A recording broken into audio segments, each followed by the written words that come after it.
Math fans, welcome to 1.5 Solving Absolute Value Inequalities with Special Solutions.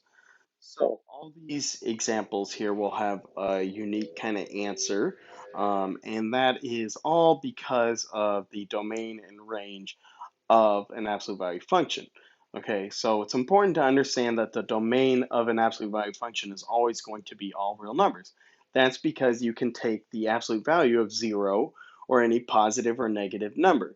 And then your output value is you're going to be your range, and your output value is always y is greater than or equal to 0, or at least for the parent function, that is, right?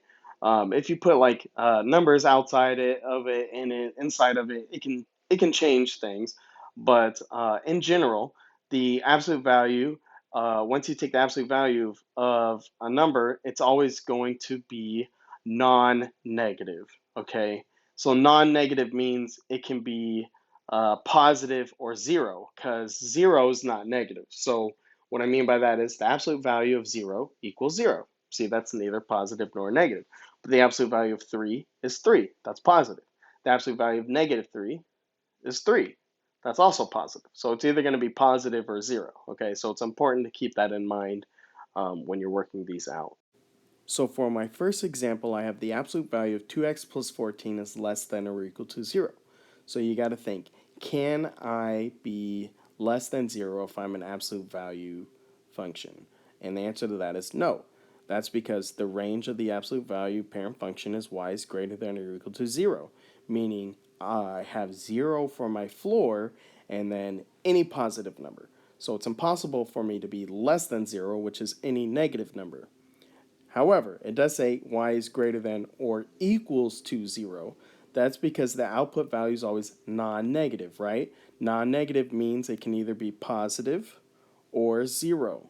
So when this says less than or equal to 0, it cannot be less than 0, but it can equal 0. So all you have to do is take 2x plus 14 and set it equal to 0, and you're only going to get exactly one answer. So I'm going to minus 14 to the other side, and I'm going to get 2x equals negative 14, and then I can divide both sides by negative 2 and get x equals negative 7. That tells me that the only answer that will make a true statement is the value for negative 7. So if I plug in negative 7 here, I get 2 times negative 7, which is negative 14, plus 14 equals 0, and the absolute value of 0 is 0, and 0 is less than or equal to 0, so that's true. So sometimes kids mess up and they think, you just told me that absolute value cannot be negative, and we got a negative answer. We got a negative answer for our input. The input is your domain, and the domain of an absolute value function is always all real numbers, because you can take the absolute value of any positive, negative, or 0 number, okay? So when you're solving it, you're solving for the input value, not the output value. The output value is this part, less than or equal to 0.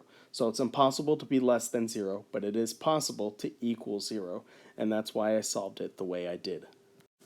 So with that being said, let's look at our next example, which is 8x minus 16 is less than 0. So can you be less than 0 on the absolute value side? I can plug in anything I want for x. However, what is that going to output?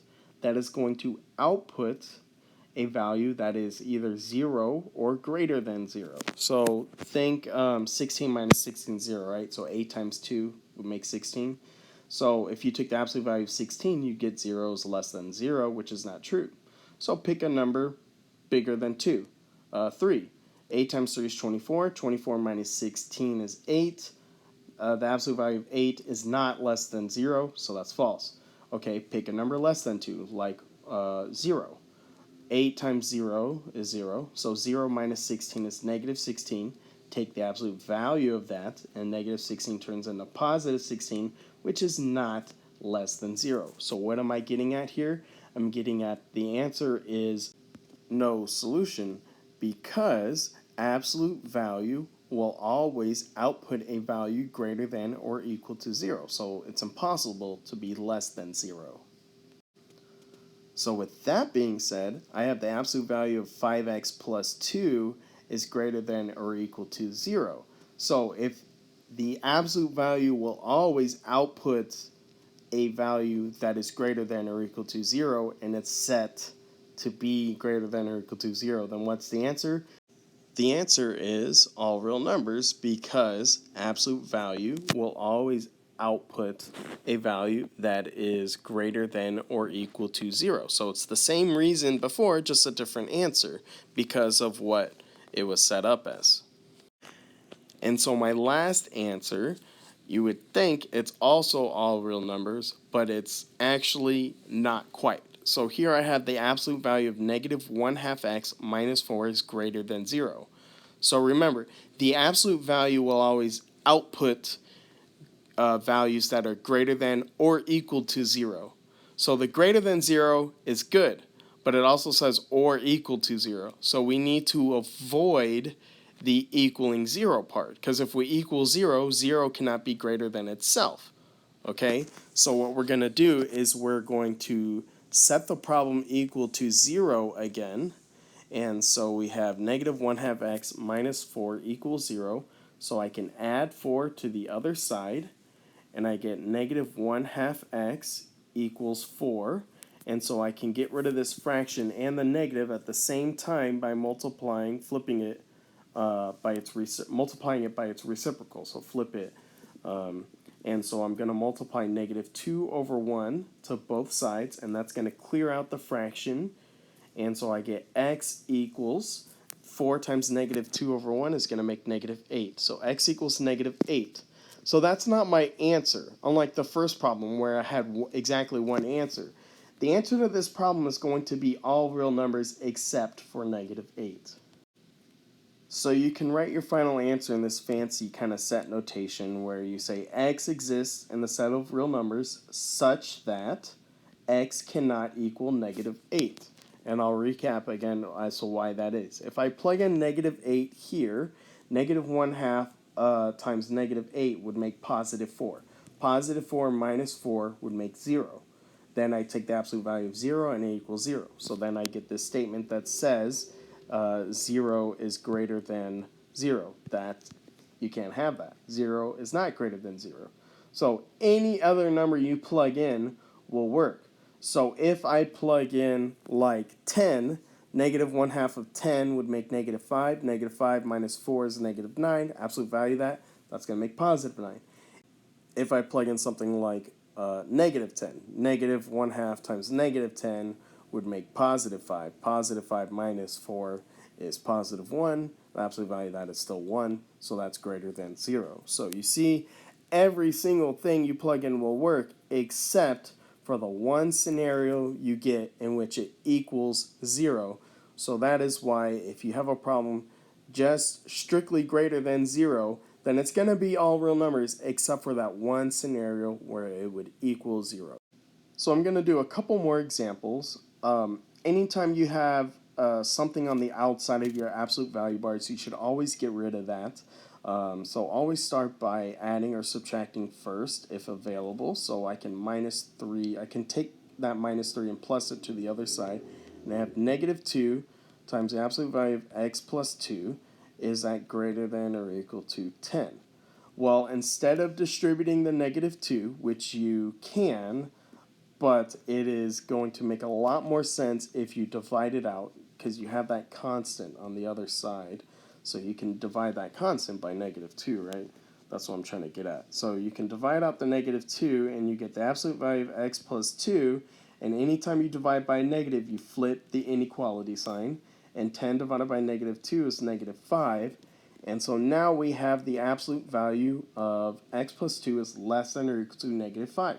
So can absolute value be less than or equal to a negative number? No, because the range is always y is greater than or equal to 0.